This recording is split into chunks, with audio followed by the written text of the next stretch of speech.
Welcome, everyone, and thanks for joining us today. We're here to talk about something that feels a little bit overwhelming for some cities and counties right now, document accessibility. So, how to move from chaos to compliance before the Title II deadline in April. If your agency has thousands of PDFs sitting on your website, you are absolutely not alone. So, today is about clarity, practicality, and momentum.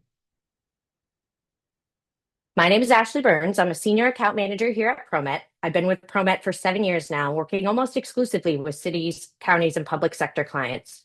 I'm also CPAC certified through the International Association of Accessibility Professionals. So that means accessibility isn't just something I talk about, it's also something I'm formally trained in. And joining me today is Meredith Colby, our accessibility Jedi. And yes, that title is earned. Meredith works hands-on inside documents and platforms every day, helping our clients and agencies remediate and build sustainable accessibility practices. So just a few quick housekeeping notes. Closed captioning is available to toggle on using the Zoom. Please use Q&A at any time throughout the presentation, and we're going to hold dedicated time at the end to answer those questions. Also, you'll see some live polling questions pop up throughout, and we'd love your participation. So please respond whenever you see those. And yes, this session will be recorded, and we're going to follow up in about a week's time with the replay. So our roadmap today, where we're headed. We're going to set up Adobe Acrobat, go through content, structure, and tags, walk through built-in accessibility features, do a quick reality check about what this actually takes, and then again, open it up for Q&A. So our goal is not just to explain accessibility, but to make stuff actionable for you. With that, I'll hand it over to Meredith. Actually, I'm Ao, and I'm going to pop in here with some questions. So these are our polls. Feel free to, I'm going to launch it now, but go ahead and answer. Please note we do have some correct answers for a lot of these questions, but don't feel like, bad or that something is wrong if you don't know the answer. We're here to help you learn and to educate, and we're all learning together. So the first question is, who is responsible for ADA Title II compliance? That's coming up soon. So we've got people participating now. I'm going to give people a quick moment to answer. And I'm going to go ahead and end the poll just because I want to get through the next sections. And we do have quite a few polls this time. So I'm going to end the poll here. I'm sharing the results. So we had lots of answers here. Actually, most of you were correct. The entire organization is responsible for ADA Title II compliance. So not only IT, not marketing, not just the federal government, everybody inside the organization is responsible. And then we'll hand it off to Meredith. Hey everyone, thanks for joining. So I wanted to first go over with you what Title II of the ADA requires. So in general, Title II prohibits discrimination against people with disabilities, and it ideally should provide equal opportunity for people with disabilities to participate in publicly funded programs. So if your organization receives public funding, that's any funding from taxpayers, whether it be federal or state or local government, even tax revenue, you are required to make your experiences accessible to people with disabilities and do your part to prohibit discrimination. Unfortunately, with respect to PDFs, those are a lawsuit target. PDFs are a little finicky. The format is a little finicky, but unfortunately, we can't seem to make PDF format go away, and that probably isn't ever going to change. And so because most everyone's deadline here for making their digital content, including PDFs, accessible and conformant to ADA standards is April 24th of this year. And we're just going to go with that deadline, even though if your organization may be a little smaller, you may push your deadline to 2027. So like I said, ADA requires equal access to programs, services, and information. And not only that information is accessible, but also that it's available in about the same number of steps or with the same amount of effort to people who have disabilities as people who do not. For example, if you're a city or county government and you allow your constituents to pay their water bill on a website, we must make the website accessible. We can't require people with disabilities to come in physically into the building and write a check or pay with a credit card during business hours. So that's not a great example of comparable accessibility. So how do we accomplish this?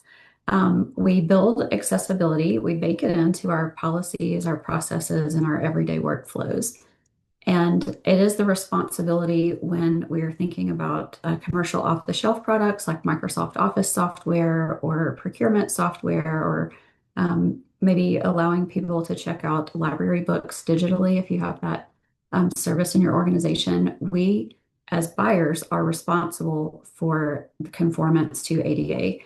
And we can't just put that off on the vendor. We can require the vendor make our products that we're buying accessible, but it is our responsibility to ensure that actually happens.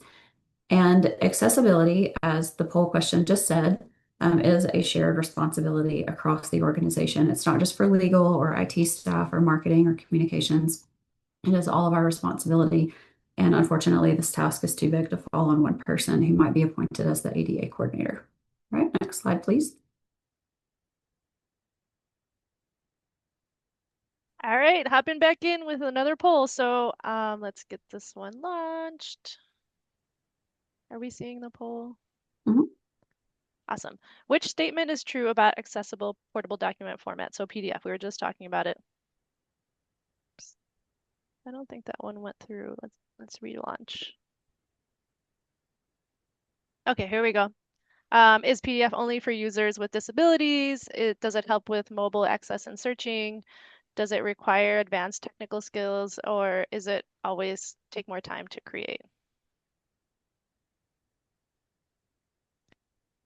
So I'm loving all this participation. We are actually having a lot of people voting here, so this is awesome. Again, there is a correct answer to most of these, but we want to just kind of inform and teach and learn. So no worries if you didn't know the correct answer this time. People are still voting. I'm going to give one more second and then just move forward. So ending the poll here. And although it often feels like it requires more advanced technical knowledge, the actual correct answer is that it helps with mobile access and searchability. So I think Meredith is going to talk a little bit more about that. Thank you all so much for participating in the poll. Right, so PDF format does guarantee that information is accessible in various format, on various devices and in various ways. It doesn't necessarily require advanced technical skills to make sure that a PDF is accessible. Remediation, just keep in mind, is not the same thing as designing in an accessible manner from the beginning. So obviously, the more we can prevent accessibility issues, the better off we'll be when we get to the end process when we export documents to PDF. So before we can talk about when Title II applies, we should talk about why Title II applies.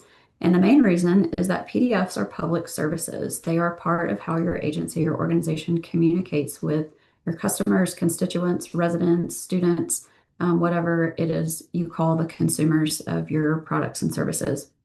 So when documents, specifically PDF, um, allow people to apply for services or understand their rights and responsibilities, to complete forms or applications, like to apply for a job or to apply for benefits, for example, or access reports and notices that might be financial reports to know how taxpayer funding is being spent at the end of the fiscal year.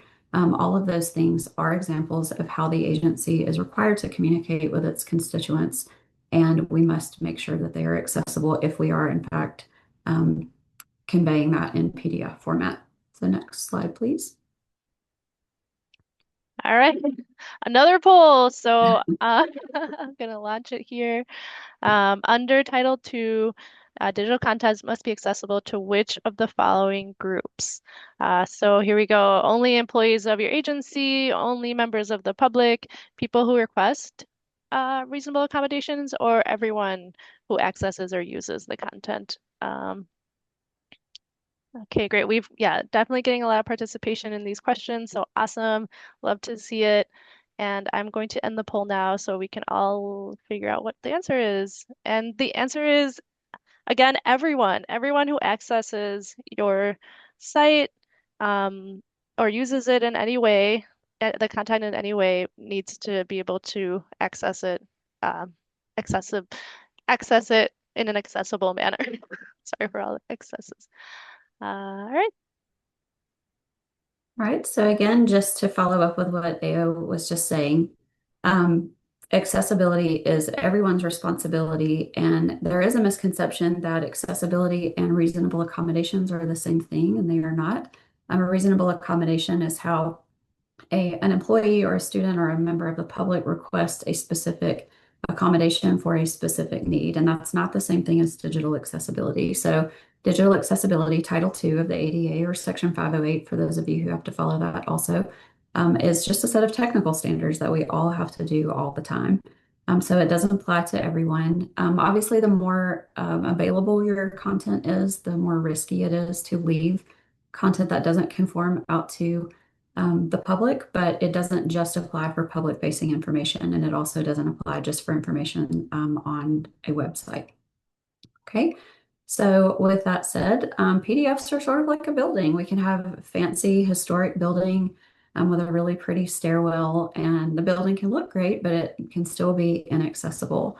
So when we think of scanned PDFs, and we do that with our documents, many of you are still working on converting from paper to digital records.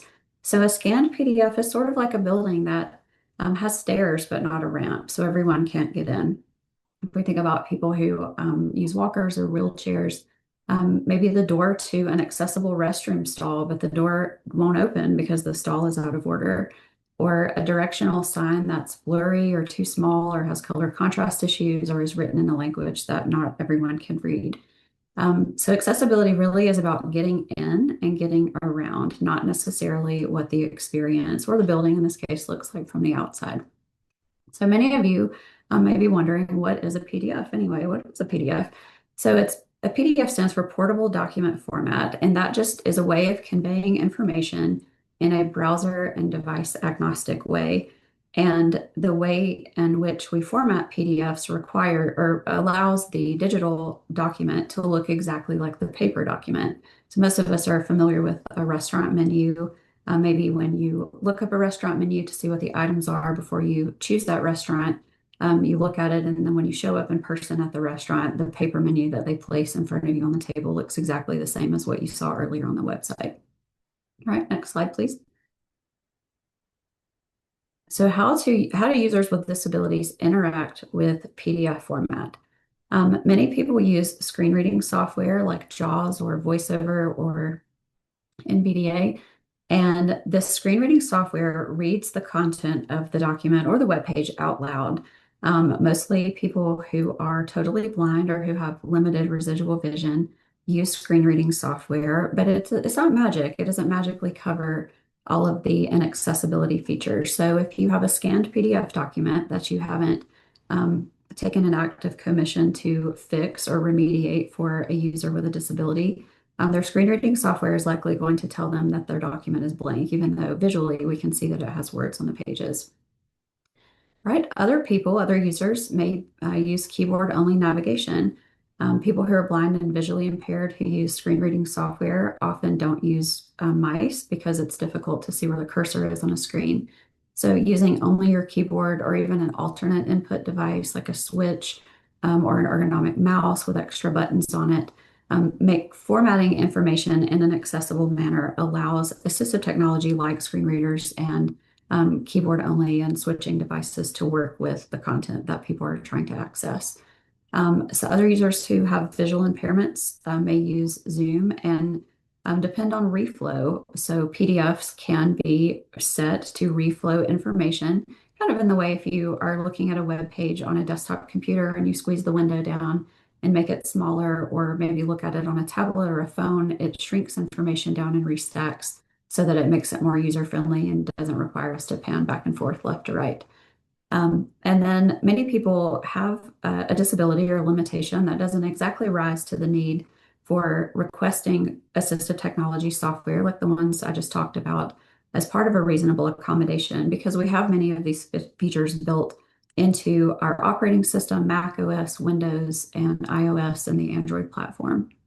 So when a document isn't accessible, these tools fail. even when the document looks okay visually. So probably going to hurt a lot of feelings here, but when we create documents in Canva, Canva is not capable of always being made accessible when we export our Canva documents to PDF. So most of the time, a Canva document is not going to work for a user who has a disability. All right, next slide, please. All right, so what are the core features of accessible PDF? Unfortunately, it's not possible for me to teach you everything you need to know about accessible PDF in less than an hour, but I'll try to hit the high points. So first of all, an accessible PDF has real text, digitally rendered text, not just a scanned image of a paper document. It's okay to scan images of paper documents, but there are steps that we have to take before the remediation process in order to make sure that it's accessible to create digitally rendered text. Next, we organize our content under a heading structure. The title of the document is always the heading one. We only have one of those. And then all of the major sections of the document are titled with heading two. And then if we wanted to further explain something under a heading level two, we would title that with heading level three and so on. And doing that, irrespective of what the heading styles actually look like or how big they are, what color they are, whether they're bold or not, allows users with disabilities, users who do utilize assistive technology software, to know which sections of the content are most and least important and provide those relationships between headings and the paragraph content under them. Next, we organize content in a meaningful order, and that's not just left to right and top to bottom, because we often utilize, high graphics, and maybe we have our navigation menu on the right-hand side of the newsletter and the content is on the left. But the meaningful order would be that we talk about the navigation first and then we talk about the content, even though that may not follow the left to right, top to bottom convention. Um, Next, we explain images using our words. So that's called an alt description, or many of you may know it as alternate text or alternative text, but it's just a textual representation of something that isn't words. So it could be a photograph or a chart or a graphic, an infographic, an organizational structure, or something that really adds to the meaning of the document. And then lastly, providing meaningful relationships between different types of content. So, for example, we organize information into tables sometimes, and we provide a header row in the table that summarizes the information in that particular column of the table to allow users with disabilities who may not be able to see the document visually to know where they are in the table and sort of create a mental map of the information. All right, next slide. Right, so we're going to talk about Adobe Acrobat. We do need Adobe Acrobat Professional. Hopefully your organization isn't using the light version, but the full Acrobat Pro Document Cloud version. And we decided to sort of do the screenshots here to make the experience a little cleaner and not have to stop sharing and start sharing and reshare and all of that. So I put screenshots here, and I'll be glad to go over this with you in a future training session. But we need 4 tools in Acrobat to make PDF documents accessible. First, the 2 on the left screenshot are in the left navigation of the application. So first we need the order panel, and second we need the accessibility tags panel. And you can find that if you just place your cursor over a blank area of the left navigation when it's open, right click, and then you'll see the menu that you may be seeing on the screen right now. And next, we need 2 options in the top navigation, and we call those the quick tools. So you can go out and look for them every time you want to remediate a PDF, but maybe you prefer to work smarter, not harder, like me. So we can just add them to our navigation. And all of Adobe's tools are termed as having sticky user interfaces, which means whatever you do to the user interface to customize it for your use, it will stay that way until you change it again. So you don't have to do this every time. Next slide. Okay, We're we're going to up. do our poll question and then we'll talk about the next 2. Wonderful. Yes. So here's our poll. Why are tags important? So Meredith just mentioned them inside of Adobe. Are they important because they provide structure for assistive technology, because they control the font size and color, because they improve print quality, or because they reduce the file size of the document when posted online? Okay, great. Give people a few more minutes or seconds here. And wow, okay, we had, oh, almost. One person thought everyone almost got it right, and then one person right at the end snuck in there. So yes, the right answer is they provide structure for assistive technology. Yes. And share So results. assistive technology depends on the mostly accessibility tags of a PDF document. And not only that the tags are correct, but also that the tags are in the correct order. And we would do that with the tags panel, which is one of the features that I just mentioned. So the last two options that we have that we must enable to create PDFs that are accessible are the reading order panel, that's the first one, and the accessibility full check. So I want to caveat the accessibility full check because many people start here, they open the tool, they click the full check. The full check only checks for a few options, and there are many things many traits of an accessible PDF. So starting with a full check doesn't give you the full picture. Having a full check report that doesn't have any problems showing doesn't necessarily mean that the PDF is accessible. And then having the checker find information or problems in the document doesn't necessarily mean that the document is not accessible. It just means that of the things that the checker is capable of checking for, and it's just a machine, that it can locate problem areas in the document and prompt you on how to fix them, but we definitely shouldn't start there. All right, next slide, please. All right, so this is the order panel. This is less important than the tags panel, but sometimes old assistive technology products and services do depend on the order panel. It's really more important when it comes to print media or physical media, like even screen printing t-shirts or things like that, to have the order panel correct. It is ideal that you correct the objects in the order panel. So if you're watching our screen, you can see that everything that's included in the reading order, everything that is available to assistive technology has a shaded box around it with a number in the top right corner or top left corner. And we need to be sure that if we can, that these boxes are ordered left to right and top to bottom.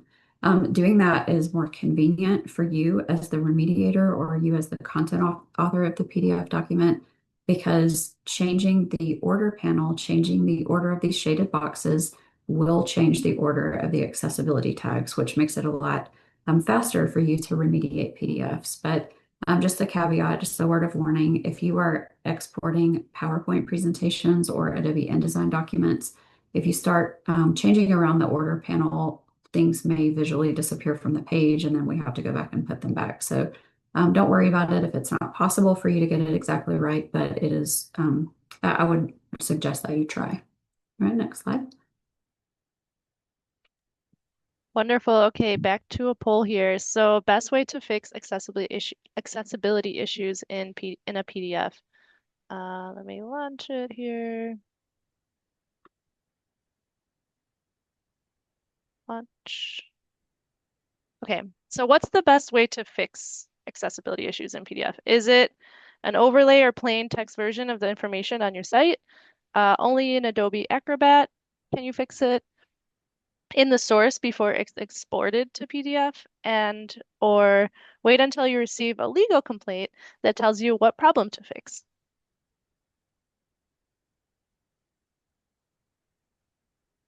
Okay, people are voting.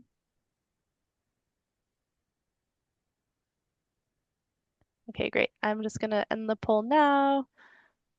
And then share results here. So most people got this right. It is in the source file before it's exported to PDF. So great job, everyone. You're getting like a lot of these correct. And I think we just have one more left after this one. Right, so now let's talk about the tags panel. So once we have reordered the shaded boxes using the order panel in Adobe Acrobat, then we look at the accessibility tags. And I've drawn some arrows between the tags and the content on the screen that those tags correspond to. So if you're watching our screen, you might see that we have a caption and a figure at the top. Those are actually the HTML tags, the PDF tags. And then we have a list, and then we have a child list, a sub list of the first list item. And not only do we have to ensure that tags are correct, but they are in the correct order. So if you are familiar with HTML markup, this will be very easy for you, but if you're not, that's okay. All you need to do is just choose any tag in the tags panel, right click it, select properties, which is the last option in the drop-down list. And then you can choose in real language what you need the tag to be, and then Acrobat will populate the tag there for you. And if you know that you need to change many tags in your document, so for example, you've created a Word document and just use the ribbon manually to format information on the page, maybe make it center justified or make it look like a heading, make the text bold or larger or a different color, or make something that looks like a list, but it isn't actually a list. You can just click inside the tag once you've fixed that one particular tag, do Control C or Command C to copy, and then go to every other tag that should have the same markup, and then Control V or Command V to paste. All right, next slide. All right, so this is the accessibility full check. There are 8 options. Those are the 8 checkboxes in the middle of the panel that the checker is capable of checking for. And unfortunately, 2 of them in the list don't really have anything to do at all with accessibility. They pertain to the font. So there are 73 items potentially that make PDF documents accessible to users with disabilities and conform to ADA standards or Section 508 standards. And the checker really only checks for 6 of those. So it's a great tool, like PDF remediation. When you sort of get the hang of it, there is a fairly steep learning curve, but it's not a difficult task. It's just there's a learning experience there. And once we learn to remediate PDFs, then the checker becomes really valuable at the end of the day when your brain might be tired and you've been tagging PDFs all day and fixing someone else's work. The checker does help you locate those problem areas in the document, but it definitely won't locate every problem area of the document.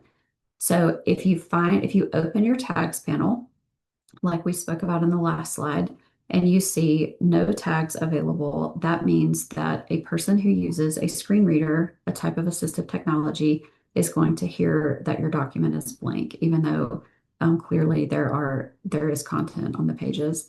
So we can utilize AI tools. It doesn't always work, but if your security features of your organization and your network do allow you to toggle on the AI functionality of Adobe Acrobat, there is an auto tag feature. It's in the menu just above where you see no tags are available in the left screenshot. We would open the menu, select auto tag document, and Adobe Acrobat does take a guess, and it does provide a confidence interval. So it will tell you, we're medium certain that we got this page correct, and we're highly certain that we got this other page correct. And you can sort of reduce a lot of the tedious rework with PDFs and not have to tag everything manually that way. All right, next slide. All right, so let's talk about the top 10 the accessibility top 10 for PDF documents. So first we choose the correct source file format. PDF is a terminal format. We can't make a PDF. We can only make a document in another application and then export that document to PDF format. So when we start overextending the capabilities of our source file application, like using Word for a graphic design tool or even PowerPoint for that, utilizing the grid layout in a spreadsheet to create something that looks like a fillable form by banding or highlighting cells to denote that's where we're supposed to type in the answer to the question. That isn't meaningful for a user with a disability, even though it might look fine. So we choose the correct source file format and we stay within the constraints of what that application is capable of doing. And next, we use heading tags to create structure. That's not just the same thing as highlighting text on a page and going to the ribbon at the top in the Word application or something else and making it bold or bigger or a different color or even a different typeface, but utilizing the styles which are mapped to HTML and PDF tags. Irrespective of what the styles look like, we can always change that in the source file application. but we organize our content under headings. It is my suggestion to you to just sort of throw back to when you were in elementary school and you learned how to write a paper. We brainstormed our ideas down in a word cloud, and then we drew circles around like concepts in the word cloud, and then we created an outline from that. And then with our outline, we started writing, and then we write the introductory section of our document last because we want to include everything that is, covered in the document. And then we close it out and put a cover on it, and then we're good to go. So organizing your heading styles becomes really easy when you start with an outline. Next is consistent navigation. This isn't just for PDF documents, this is for anything. So if you have a website or a software application that you're working with, keeping the navigation links consistent between pages or between sections really benefits all of us, but especially users with disabilities. And then consistent navigation in a document looks a lot like a table of contents or an index. So when we use heading styles to organize our content in the document, it becomes just a 2-second process to create a table of contents or even an index from that information. And then that built-in structure allows users to click or select with a keyboard links in the table of contents to go to those respective areas of the document as headings. Next is text alternatives for images. So again, all descriptions or alternative text or whatever it is that you like to call it is fine. But providing alt text for images in 120 or fewer characters, and that's just something that is meaningful and explaining to a user who may not be able to see the document in 120 or fewer characters what it is. And if it's not possible to do that, so if it's an organizational chart for an entire government agency, for example, it's not possible for me to tell you in writing in 120 characters, who works for whom and what everyone's name is and who is the lateral to someone else. But it is possible for me to say agency, organizational chart, effective date, see the next section for more information. And then we can spell that information out in a list structure or a table or even paragraph content. Right, number 5 is typefaces, font size, and spacing. So we never want to squeeze together lines of text. We want to try not to squeeze together the space horizontally between letters. That term is called kerning. But we definitely don't want more than one line of space between or at each line. So if you want to have 1.15 or 1.5 or even double space, that's fine. But we never want to change the line spacing to 0.9 or anything less than 1. With respect to font size, we want to try to stay at a 10-point font size or bigger. It just becomes very difficult to read, especially when users start printing out your documents where you use fonts that are maybe small in nature or squeezed together. And then with respect to typefaces or fonts, we want to be sure that we are not using serif fonts. We are always using sans serif fonts. And serifs are the feet or the tails on the characters, like Times New Roman is a good example of that. If you wanted to type out a sentence in a blank Word document in Times New Roman font or Cambria or Georgia, you could be able to clearly see the serifs on that. And serifs do cause a lot of problems for people who have low vision and certain types of learning disabilities. All right. Number 6 is plain language. So we want to write, especially if you are in a government entity, you should ideally be writing on a 6th to 8th grade reading level for the public. Plainlanguage.gov is a great solution, a great resource for you, even though if you're not a federal agency, it doesn't necessarily apply to your organization, but it does contain some helpful tips on writing in plain language and using acronyms and tech writing and just some best practices. All right, 7 is about fillable forms. Fillable forms are very different from informational PDF documents. So we link labels and instructions with the form field. That's not good enough for a user with a disability or for the standards of ADA or 508 to type a word like street address or name and hold down the underscore key in a Word document and create a line and then hit the enter key to go down to the next field. So that doesn't mean that the form field is accessible. It just means that visually there is a line that maybe indicates to some people that you're supposed to write your name or your street address in that space. But for fillable forms that are accessible, we have to technologically link the label to the field, whatever that is. And then we provide instructions to help users prevent or even correct mistakes. So if you are requiring a certain type of format, like numerical only, if it's a social security number and you need for your user population to put the dashes between the segments of numbers, a phone number with an area code, a character limit, and an open text field, we tell users that information up front so we can avoid confusion and mistakes. And number 8 is color. So there are two rules with respect to color. One of them is conveying information using color alone. So saying the red fields are required, or having a project schedule or a Gantt chart that uses the stoplight colors to convey good or bad or at risk, over budget, late, something, green means good typically and red means bad. But when we think about users who have color blindness or even who are blind or visually impaired, those colors lose their meaning unless we provide an alternate way an alternate way of knowing the same information, like what green means or what red means, and that's done in words. And then the second color rule is contrast. So a 4.5 ratio is required between font color and background. That means if you're using table shading, table row shading, table header row shading, anything graphical, and you have shading in the background, or even just text on a plain white page, the font has to be at least 4.5 times darker or lighter than the background color of whatever is behind it. And there are plenty of tools. Contrast-ratio.com is my favorite. It's the Siege Media Checker. I've yet to find anyone's network it's blocked from for security reasons. Doesn't require you to install anything on your workstation, but it's pretty user-friendly and easy to use.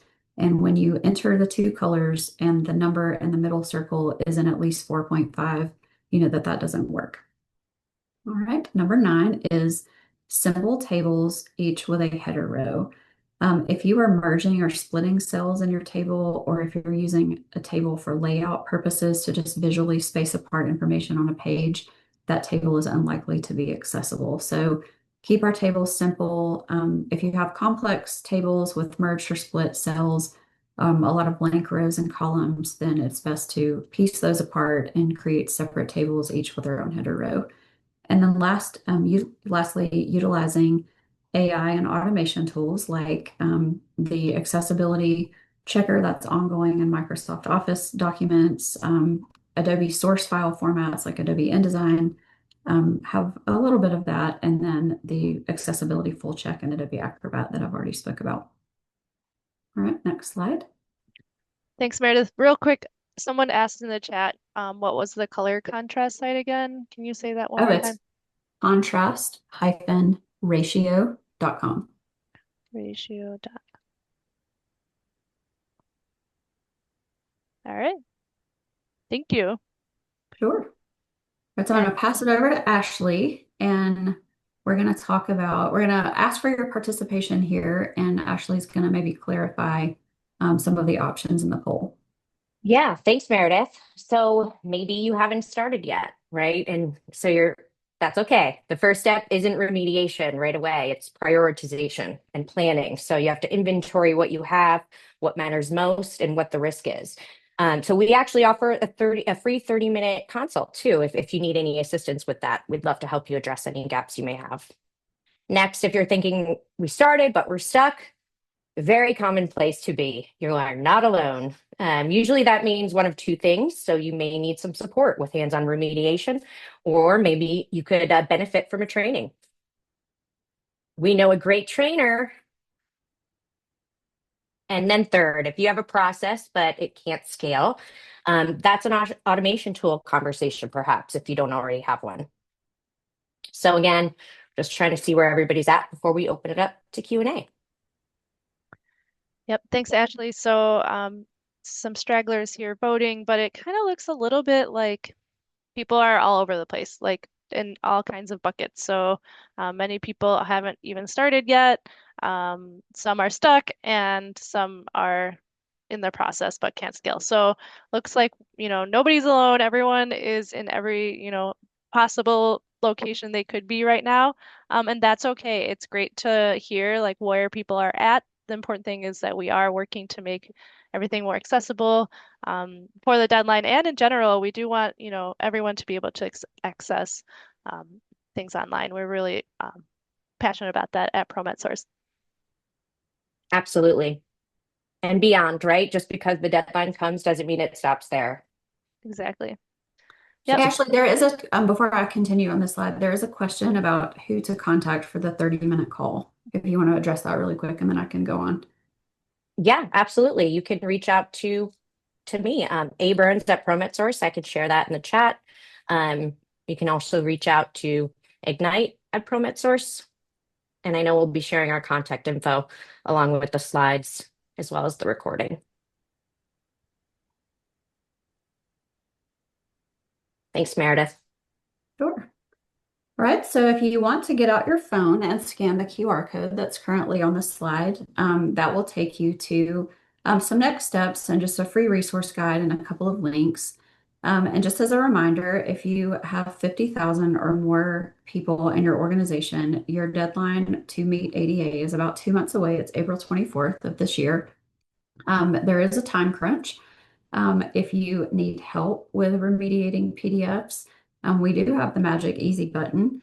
It's just a matter of uploading documents. We provide the remediation services that is done with a human. And then just like magic, a few days later, we drag the accessible versions of your documents back into the upload widget. You get an email notification and then you pull them down.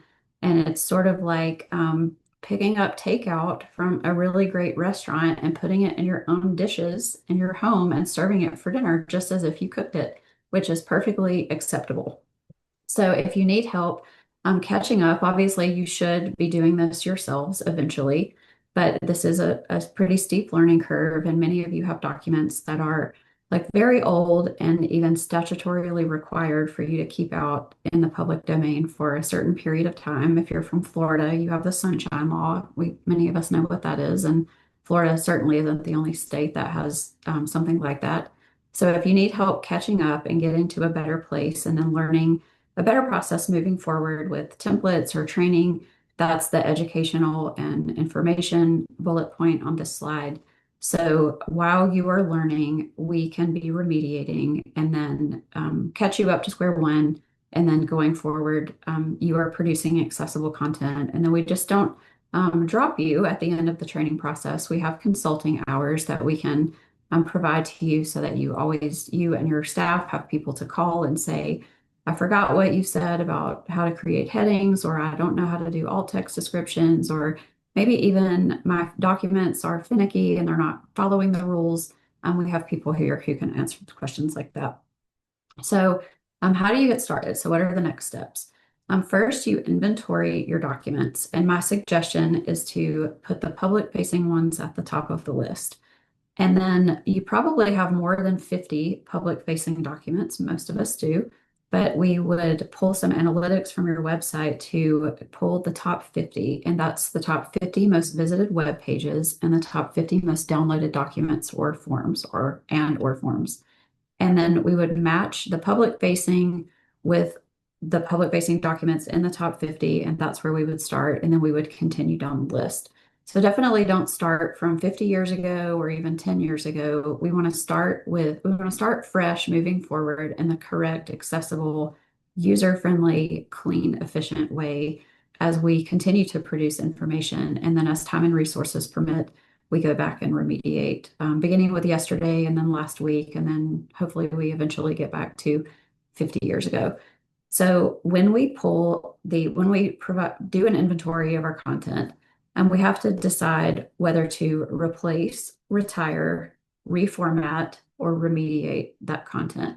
And I saw a comment in the chat earlier from Mike, challenge accepted to get rid of PDFs. So may the odds be ever in your favor with that.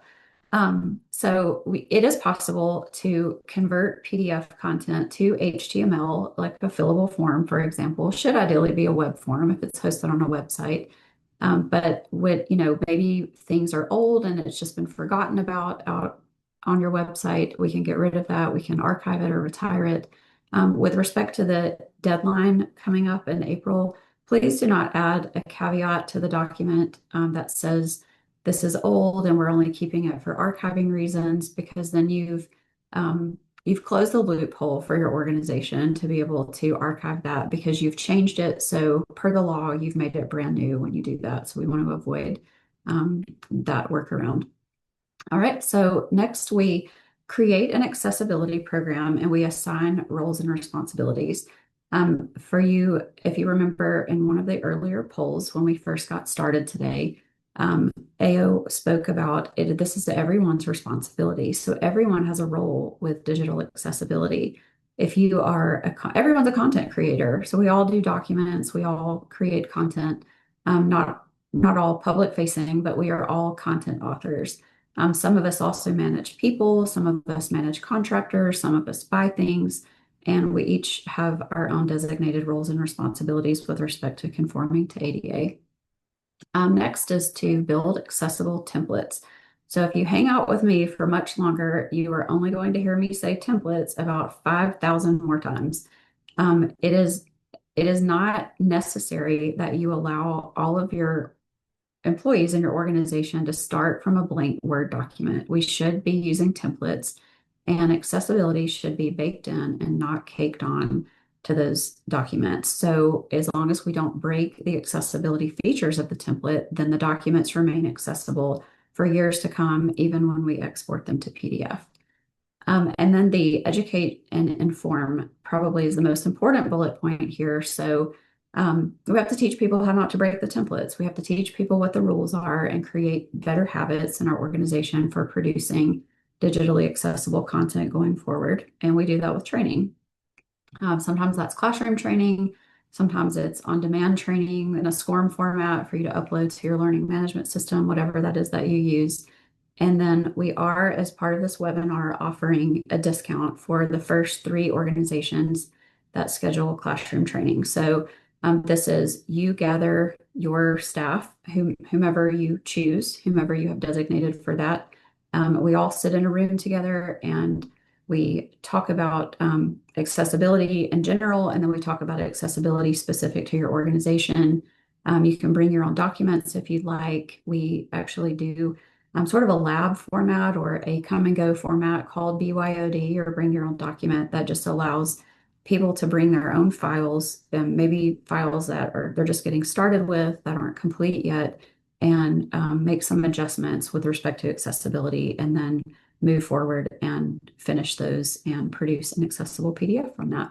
So with that said, I will let you guys ask questions, and then we can just spend the remainder of our time together answering questions. Thanks, Meredith. Yep. So, this is kind of the end of the webinar here. We do have time, and we have a lot of questions, so we're going to go ahead and start answering those. We'll see how long that takes. If it needs to go a little bit over, we will likely do that. But if you have a meeting, you need to get to somewhere, you can feel free to drop off at any time. We definitely want to be cognizant of your time. So one of the first questions I'm seeing here is there a tool that we can use to verify that a remediated PDF now conforms to the standards? So there's not a tool, there isn't an automation tool that you can use to verify, but there is a checklist that you can use to verify, and that is not the same thing as the accessibility full check. But I mentioned earlier, there are 73 items potentially that make PDF documents accessible, and the checklist has about 73 things on it, and it's written in real people language that's easy to follow, even if you're not technical. If your job isn't technical in nature, then it becomes really easy to follow. And it looks like if images convey information, and all description is present, and then how to check. And then in conjunction with training, sometimes we create user guides. So that's just something that's intended for you to use by yourself after training is finished. It's very granular, step by step, and most steps come with a screenshot with call outs on it, and allows you to be reminded of all of the things that you need to do to make documents accessible. And we do those in all of the source file formats, Microsoft Office and Adobe InDesign and Adobe Acrobat for PDFs. Thanks, Meredith. Next question. For documents that you are creating yourself, can you make an accessible Word document and then just save it as a PDF? And will the accessibility transfer over? Most of the accessibility features of an accessible Word document will export to PDF if you are selecting the File tab in Word and then choosing Save as Adobe PDF, which isn't the same thing as printing to PDF or going to Adobe Acrobat and importing a Word document. There still are a couple of things that you have to check and maybe touch up, but it substantially limits remediation time, and maybe you don't have any remediation time at all to do, just, with the exception of a couple of seconds to check.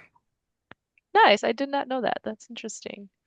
Next one. How might this apply to remediating Word or Excel documents? So I think they're talking about, we've talked a lot about PDFs, but how does it apply to Word or Excel? So with Word, I talked earlier about using headings to create structure in the document and organizing content under headings. In Microsoft Word, that looks like the Styles pane. So you can open the Styles pane from the home ribbon in the Word application. And irrespective of what the default styles look like, I'm not really a fan. Maybe you're not either. You can always change the way the styles look and feel. Not necessary for you to create new styles in Word, but if you're using the correct styles in Word, especially with heading levels, then that is going to export the correct structure so that users with disabilities know how to follow the document and which sections of content are most and least important. Thank you, Meredith. And then Mitch. Hi, Mitch. Can you mention about video ADA compliance? Sure. So videos potentially have to have two accessibility features. One is captions. If there is audible content, whether that be music or someone talking, we caption the videos. There are two ways to do that. One is closed captioning, which most of us are most familiar with, and the other is open captioning. So open captioning would be if you're scrolling through a social media site like Facebook or Instagram, and you roll across the video and you see captions. You can't turn those off. Those captions are flattened into the video, and that is an example of open captioning. Closed captioning is like on your TV in your home. So you can toggle on the closed captioning as long as it's provided for that particular program with a human captioner, and you can toggle it off if you don't want to see the captions. So that's a requirement for video with audible content, and it may be necessary for you to also provide audio descriptions in your video. So there is a great, we can maybe send out the link later to all of the participants. There's a fantastic example of the movie Frozen, the audio description for the movie Frozen, and it's just a really short scene. And if you weren't watching the scene visually, or somebody wasn't explaining to you what was going on in words, you would miss the whole thing. So it isn't always possible to, or it isn't always required rather to produce audio descriptions, but that service is available and sometimes it is required if you can't follow the video and the content with only the captions or only what's going on visually. My ears perked up when you said Frozen because my 2.5-year-old is obsessed. We have It's learned. Olaf. It's Olaf skating. It's Olaf, and he loses the carrot out of his face. It's we'll have to send it out because it is definitely worth the watch. Ooh, interesting. Absolutely. Awesome. So Ashley's going to take it now with the questions in the webinar chat.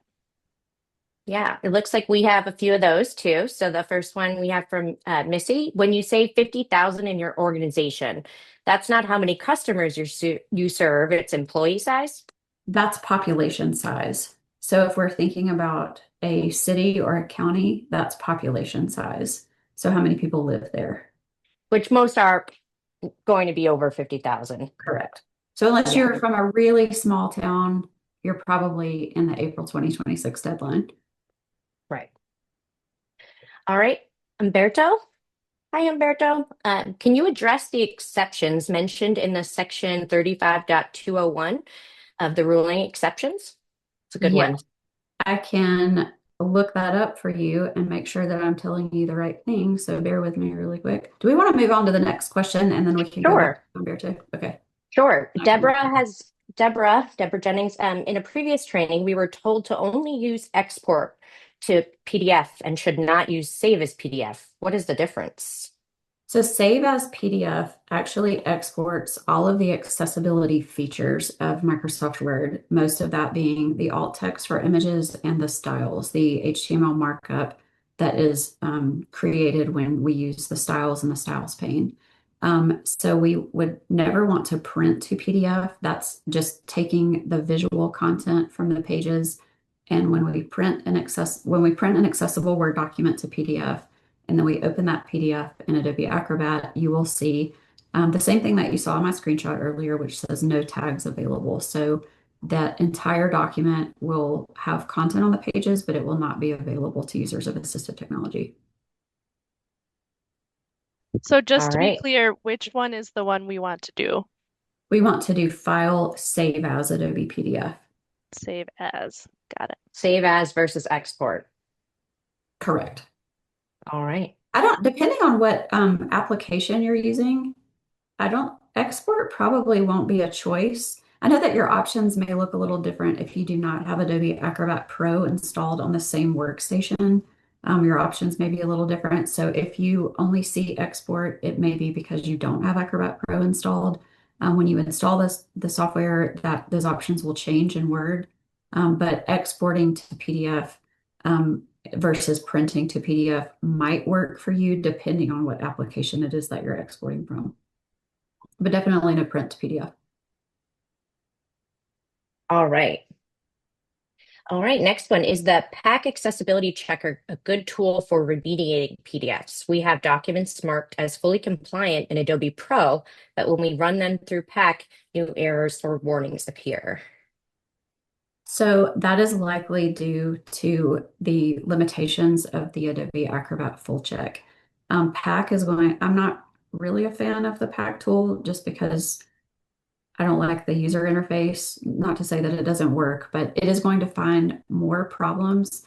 I feel like Pack finds a lot more problems than are necessary to fix. So you have a lot more false positives with Pack, but please do not depend on the checker in Adobe Acrobat because it's definitely not going to tell you if your PDF is accessible. Pack is going to be closer, but you may end up doing a lot of unnecessary rework because of what Pack tells you versus what is actually necessary for you to do. So sort of like you have to find the happy medium there. And don't forget Umberto, by the way. We have to go back to his question about exceptions, and I'm ready for that whenever you guys are. Perfect. Okay, so the exceptions in 35.201 outline the archived information. So as I mentioned earlier, when we add a caveat to our documents, like in the header or footer, saying, if you need an alternate format of this, contact our ADA coordinator or our 508 coordinator or request an accommodation, then the archive exception is going to go away because you have technically created a new document when you add content to it. There are third-party exceptions, meaning purchasing third-party software like Microsoft Office, for example, that do fall under the exceptions, but ultimately it is your responsibility to ensure that anything you buy, use, create, or maintain is accessible to people with disabilities and does conform to whatever accessibility standard your organization has to use, whether that be ADA Title II or Title III or Section 508.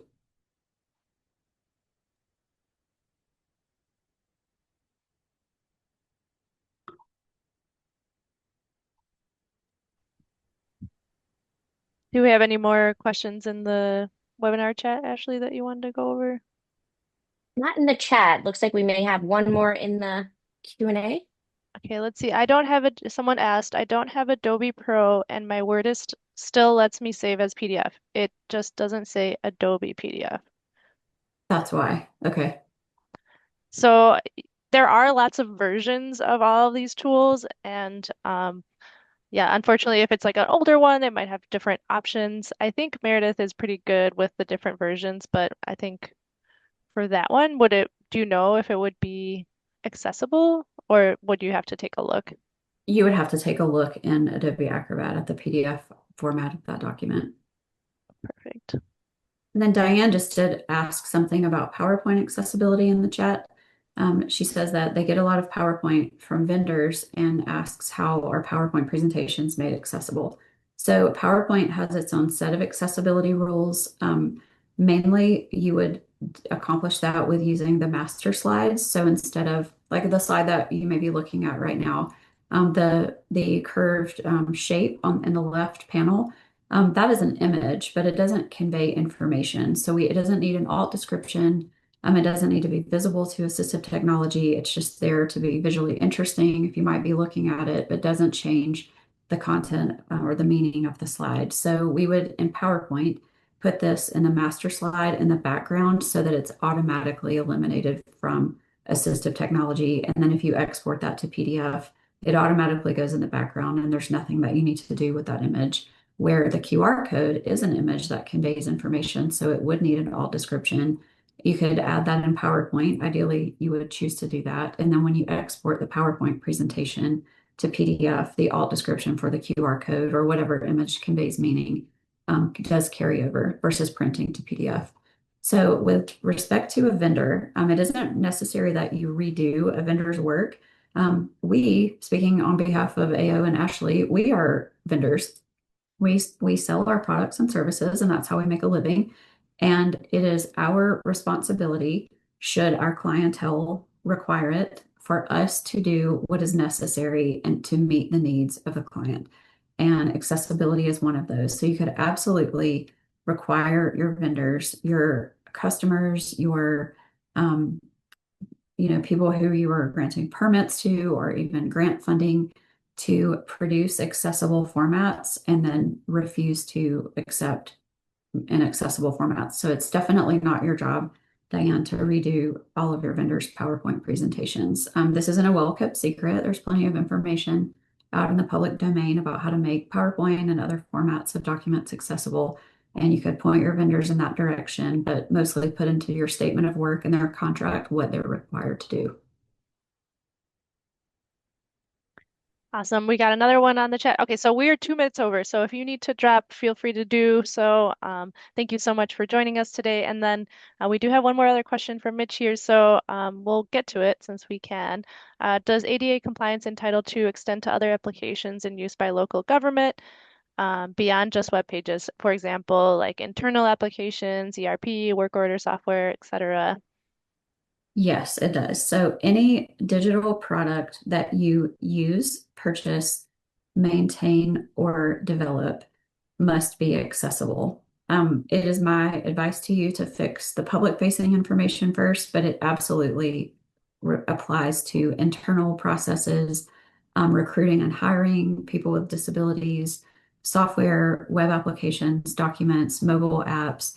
Even if you are using a government credit card to purchase a 99-cent app on the App Store, that app is required to be accessible. So it definitely extends well beyond digital documents. Yeah, anything web-based, right? Yes. And that's why VPAT review is so important in procurement, right? Nice. Okay. I think we got through all the questions. So unless there is one last minute question that anyone has, um, feel free to speak up now. We do have a few more minutes. Otherwise, we greatly appreciate your time. Thank you so much for joining us today. And again, check out this QR code here, or I put the actual website on our chat to everyone. To look for more resources or, try and get in touch with us. Not try to get in touch with us to get more help with these issues. Thanks, guys, for your time. We appreciate you hanging out with us in the last hour. And if you have any questions going forward, you have Ashley's email address in the chat, and she will be following up with you shortly. And thanks again. Enjoy your weekend. Thanks, everybody. Thank you. Bye.